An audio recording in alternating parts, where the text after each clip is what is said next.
This is Hidden Killers Live with Tony Bruschi, Stacey Cole, and Todd Michaels. A missing teenager. Body in the front trunk of a Tesla, the frunk, if you will. It's a new term I learned this week as well.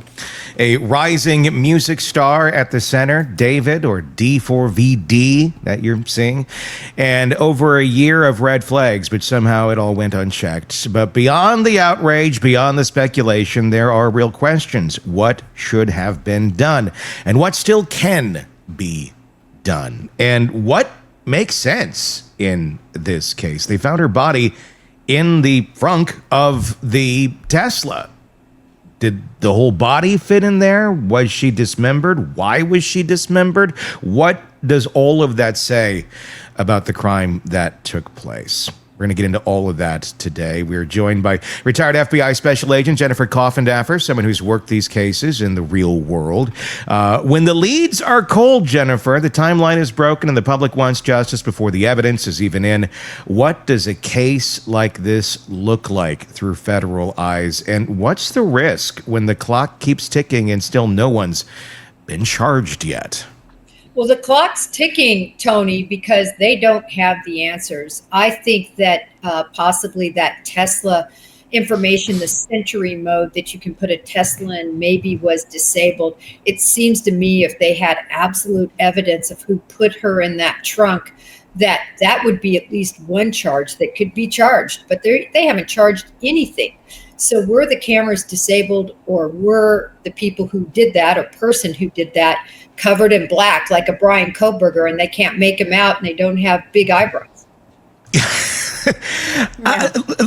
Educate us a little bit. You have a Tesla, and you even did an experiment. We'll talk about that in a few minutes here. But for those of us who don't, which is a good chunk of the population, Sentry mode on the car, and what does that mean, and what sort of features are on this vehicle that as we're looking at it, and we know it's the car of the future, and it has a gazillion safety features beyond most vehicles. What other pieces can this car give us, and what might it not give us if the user itself decided, I don't want to be caught? Well, what's interesting with the Tesla is it's really a computer on wheels, and I mean that very seriously, not figuratively. There's a large computer screen, and in fact, that is where your owner's manual even is, and you're able to engage certain items that you want or don't want. Everything is controlled by your phone. Mm-hmm. So if you want to open the door, if you want to open the trunk, if you want to do anything with the vehicle, you do it by your phone, and it alerts you if you have it set to that.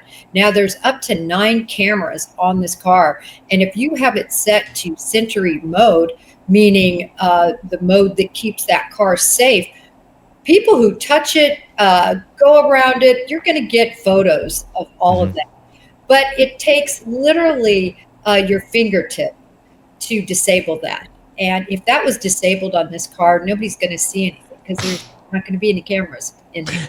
And I guess one of the questions I would have right now would be, okay, it's not necessarily sending notification. We don't know the answer to this question, but if they disabled it, is that, and I don't know if you know the answers or not, is that disabling just the notifications to a phone, or is that disabling the infrastructure of the vehicle to actually collect that data? Because I'm wondering if, deep within the confines of the car, within its computer systems, if some of that data exists, but is just not out there as it would be if you had selected, yes, please send me those notifications. So there's actually 2 parts to that. So there's a notification that you can enable or disable. As an example, I have mine disabled, but you can enable the Sentry mode, which I have mine enabled, so that the camera is working, everything is monitored in terms of anybody touching that vehicle or being around that vehicle. So they're actually 2 separate commands. But to your question of, if you have your cameras enabled and the Sentry mode turned off, is any of that, taken? I don't think so. It wouldn't make sense to me that if you enable it, it's still working.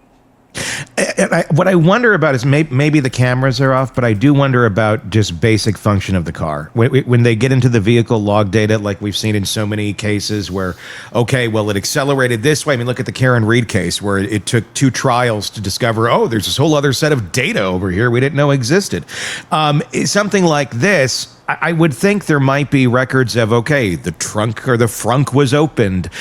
Things like that. Maybe not as advanced as we'd like it to be, but enough where it's going to tell us the last time that trunk was originally opened, which would tell us when a body was put in the trunk, maybe.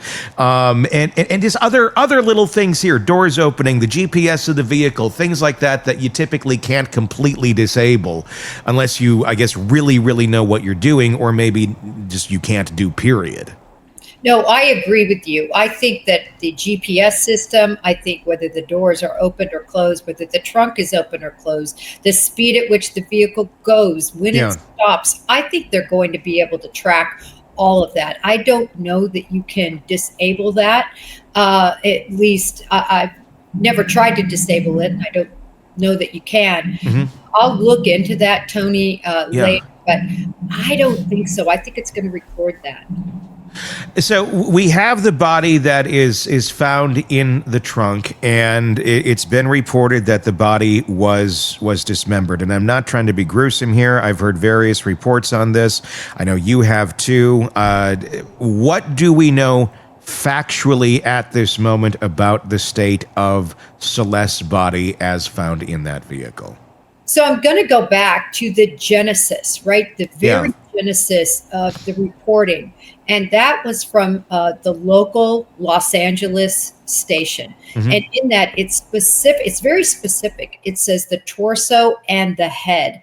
And then there's also a photograph of the bag where the body, the remaining 71 pounds, was. And you can see from that bag, it's not completely full. You can tell there is not a full body in there. That's my interpretation of the photo. Secondarily from that, though, we know that the shush, right, SHH, and then there's 3 dots afterwards on the index finger. We know that that is how she was identified.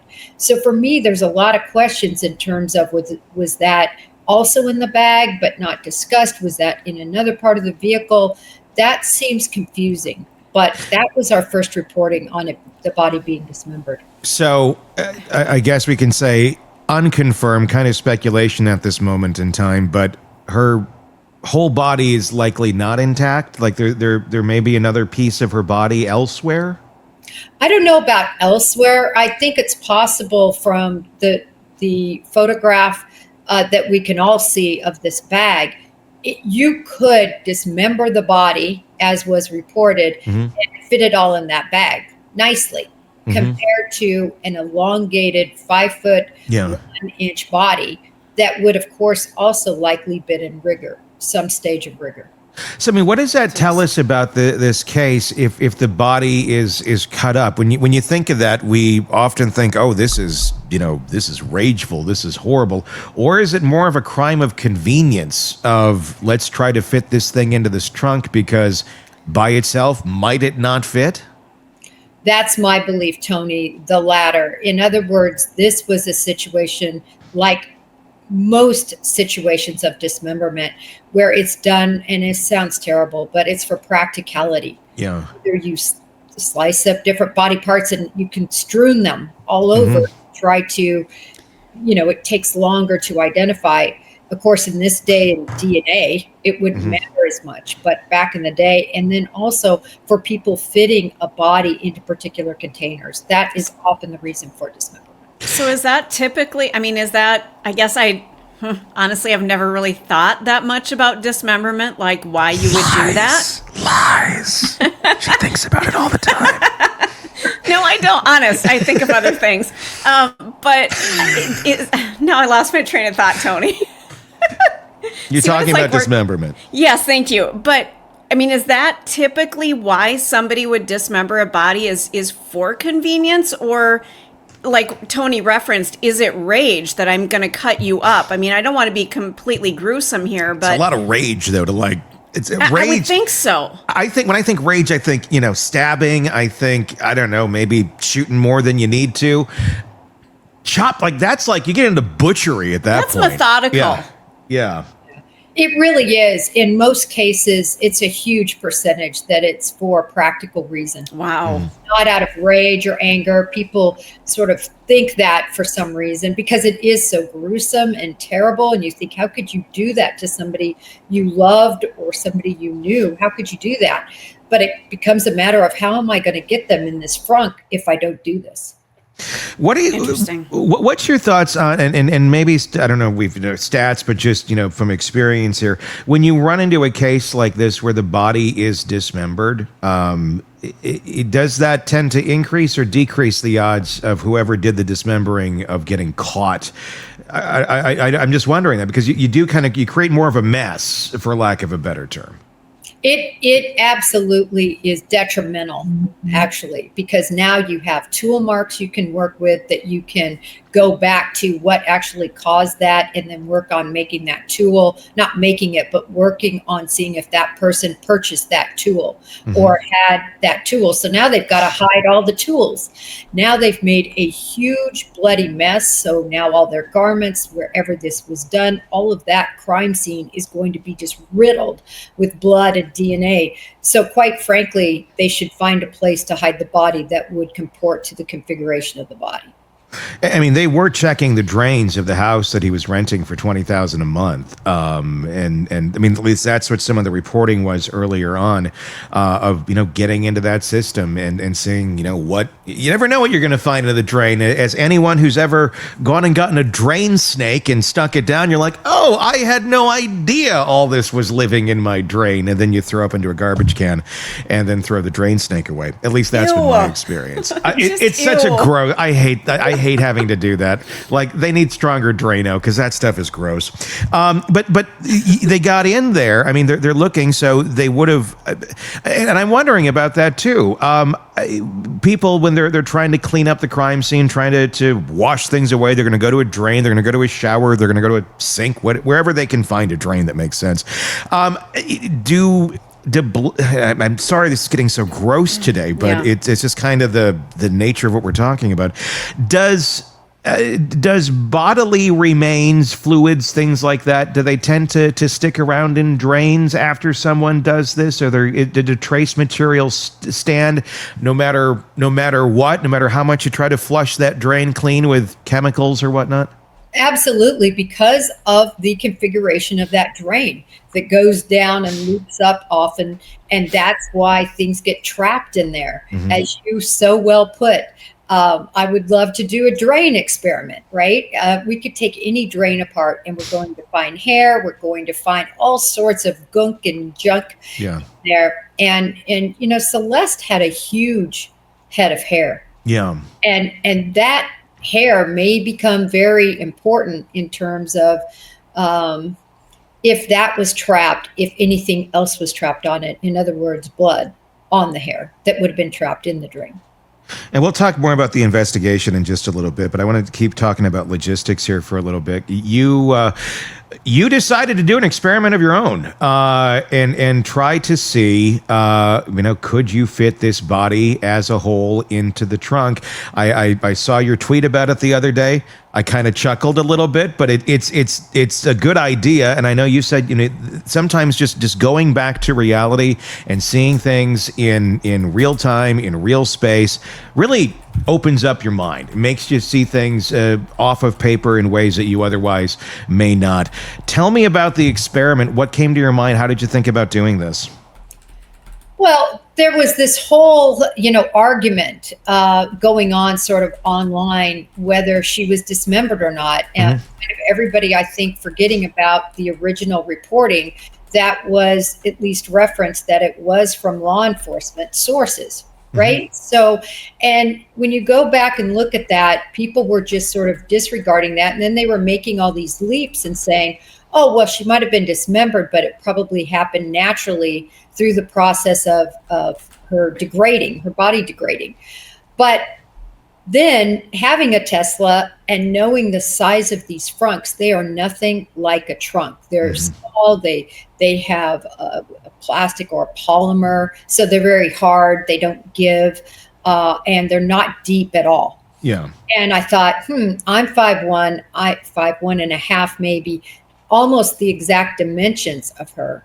Could I fit in a frunk? And this is something that I've done throughout my career. As an example, there was a little 6-year-old missing.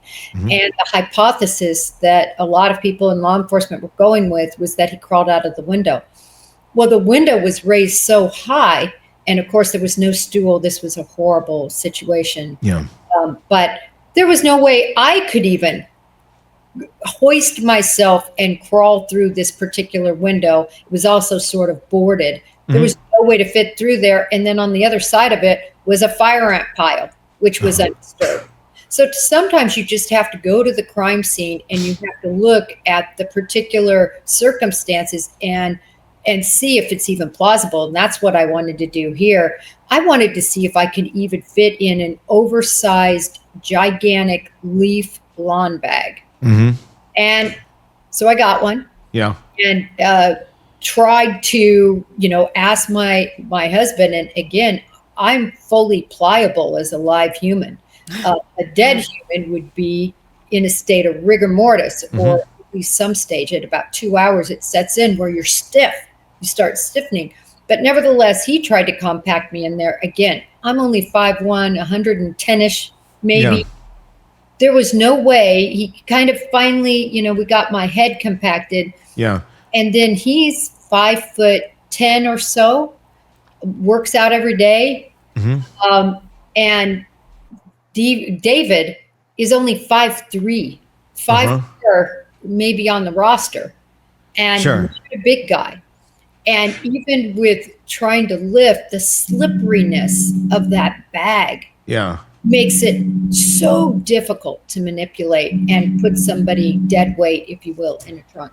So I thought that lended itself to believe that sure enough, she was likely dismembered. Yeah, let's. We got the video of you doing this. This is on Jennifer's Twitter, if you want to check it out as well. But this is you on the ground. There he is, wrapping, getting your legs into the bag. Do you sign a waiver or anything before this with your husband, just to be sure? Like, there's a record of this. It's kind of funny because, of course, neighbors. Right. They're like, yeah, but are they surprised by any of this Of at course, this point? neighbors. No, they're not. I mean, but I was looking around. Yeah. I was waiting for, the call. I didn't get the call. Well, that's good. No, that's disturbing. Actually, they should have called. So it looks like he's trying to lift the bag. It's very difficult with you as a whole in it to try and get this thing lifted up, and he struggles, and then Dead weight. Yep, and then you. Yep. Okay. All right, you can stop now because I Yeah. could tell there was no way he was going to get me up.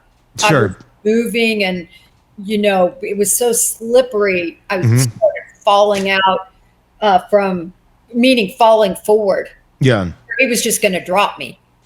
Yeah. I mean, if again, not trying to be morbid here, but it is what it is. If you were in pieces, if there was if you were in thirds or whatever, you could kind of hoist that bag up, a little, it'd be heavy, but it'd be a different way of lifting than this. Let's look at the other one where you do get into the trunk. Let's see how that.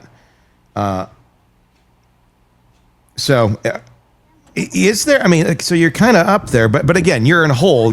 It's not like you're just in pieces where you could kind of be pushed down and jammed into that trunk. Obviously, the body was jammed into the trunk, so it was shut. But this really does kind of show if it was a body as a whole, it really wouldn't have likely fit. It is really small. It's really small, and no matter how I did it, whether I went in the fetal position or left to right was the best. And there was more footage of this. I only did this one, but he tried really hard to get me down into there. And I was like, okay, uncle, Can you hear me? Tap out. Yep. Did he hear the uncle, or did the frunk ever close on you? Oh, no, he could never get it closed. But I'm telling you, he tried hard, and I was pretty squashed in there. Again, no matter what, with the rigor and everything, I think it's just pretty impossible. Is there a release on the inside of the frunks? If someone were to put you in there alive, could someone release it from the inside?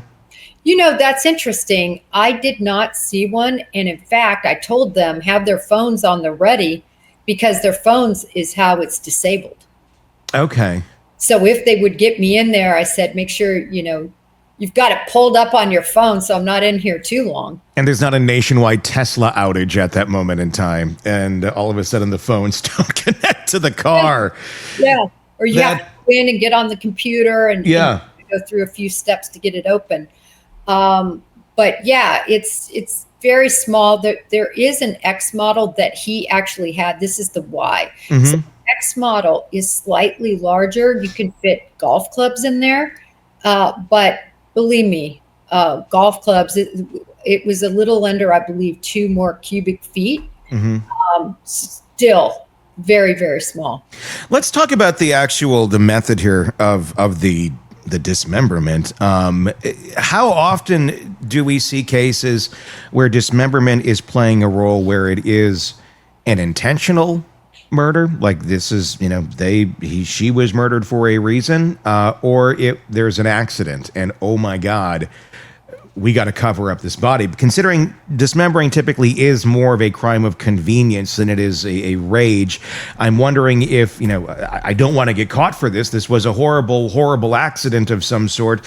I'm going to dismember the body. Do we see that typically more in murders, or in homicides, or do we see that more in someone trying to cover up something that went horribly wrong? Well, I can think of 2 examples right off the bat. There was a situation in Oklahoma where these guys came in to rob them, and the guy ended up killing the individuals that were going to do the robbery and cut them all up into pieces and threw them in the river. Mm-hmm. So you might say there, well, that was a situation of convenience, as we think about. And then another case that's hugely in the news right now is Brian Walsh. Mm-hmm. Yeah. Brian Walsh did something very similar, I believe, because they have the indicia of this, is cut Anna up so that he could put her in a bag, so that he could incinerate her. I believe she's incinerated and gone. Yeah. Again, that's both a situation that I think was more planned as opposed to one that was not as planned. Let's talk about just the mindset that one would have to be in to do this. I don't know. I think it takes a special individual to be able to butcher a body, basically, another human being. I don't know that this is an ability that everyone necessarily has that they could follow through on this, even if they wanted to. That says something interesting about the character that could do this. We're talking about if, again, David's never been charged with anything. He's maintaining his innocence, all pure speculation. A 20-year-old music artist, and everything I've researched on David, and I've watched several of his interviews, and yeah, he's a fairly macabre artist, but he seems like a fairly sensitive kind of dude. Very on the surface. Yeah, on the surface, yeah. But there does seems to be a lot of emotion there that he's somewhat in touch with. I mean, look at his writings, look at his music. It's dark, it's macabre, but it's very emotional. I don't know. David doesn't strike me that he'd be there chopping up a body, but it doesn't mean that there couldn't be somebody else trying to help this situation along. What are your thoughts on that? Just the nature of what this portion of the crime is. Well, first of all, talking about David again, he hasn't been charged with anything, but I go back to the scene where he's got blood, handprints all over his white shirt, and he's dragging a body dead and putting it in the trunk. So let's just say that not a lot of artists and maybe not a lot of people even really imagine doing something like that. Sure. So It Yeah, tells but Jennifer, I don't ever want to put Lady Gaga in this situation, But you're going to. but I'm going to. The woman wore a meat dress at an award ceremony. So, I mean, artists will go to extreme lengths to get attention. So I'm wondering, is this life imitating art or is this his expression?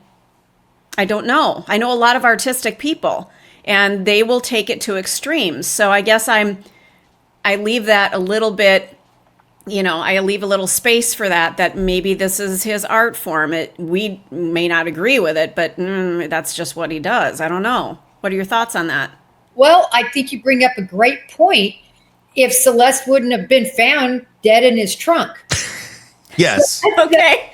All right. Yeah. Okay. There's that. There's that. So for me, that's where we sort of step over the line, I guess, where it's just sort of coincidental. But again, he hasn't been charged with anything. Mm-hmm. Right. When a body is found in a car like this, I want to talk about the investigative end of this. And we're talking about David, D4VD, in case you're like, who's David? I've been reading this and I just see D4VD. That's him. That's the guy we're talking about. Jennifer Coffindaffer, retired FBI special agent, with us discussing all of this. From an investigative angle here, when you got a body found in a car that's been sitting for days, maybe weeks, in the hot California sun, I mean, it becomes an oven as well. So let's add that aspect to it. I think a lot of people are thinking about that part. It's cooking. You're literally, you can cook things probably in there if you really tried. What sort of evidence is going to be most time sensitive here when they're looking at the body itself, the remains of the body? What sort of things, can be found? What sort of things might have been degraded or lost in the time, at least several days, that it was sitting in that vehicle? Well, the number one thing I would do as an investigator in this case is get a anthropologist, a forensic anthropologist on this case, as well as a forensic bug expert. Mm-hmm. And the reason is that immediately upon death, or close to immediately, when you're talking about the space of time being, weeks, bugs begin to form in the body and they start eating the body. That's why a body decomposes. And so that information is going to be critical for a timeline. It's going to be critical for trying to understand the cause of death, I believe, as well. In other words, how long was she in that trunk? Mm-hmm. They can start to narrow this down. And then what was the causation? And oftentimes a forensic anthropologist can make headway with a body that's dismembered and severely decomposed like she was.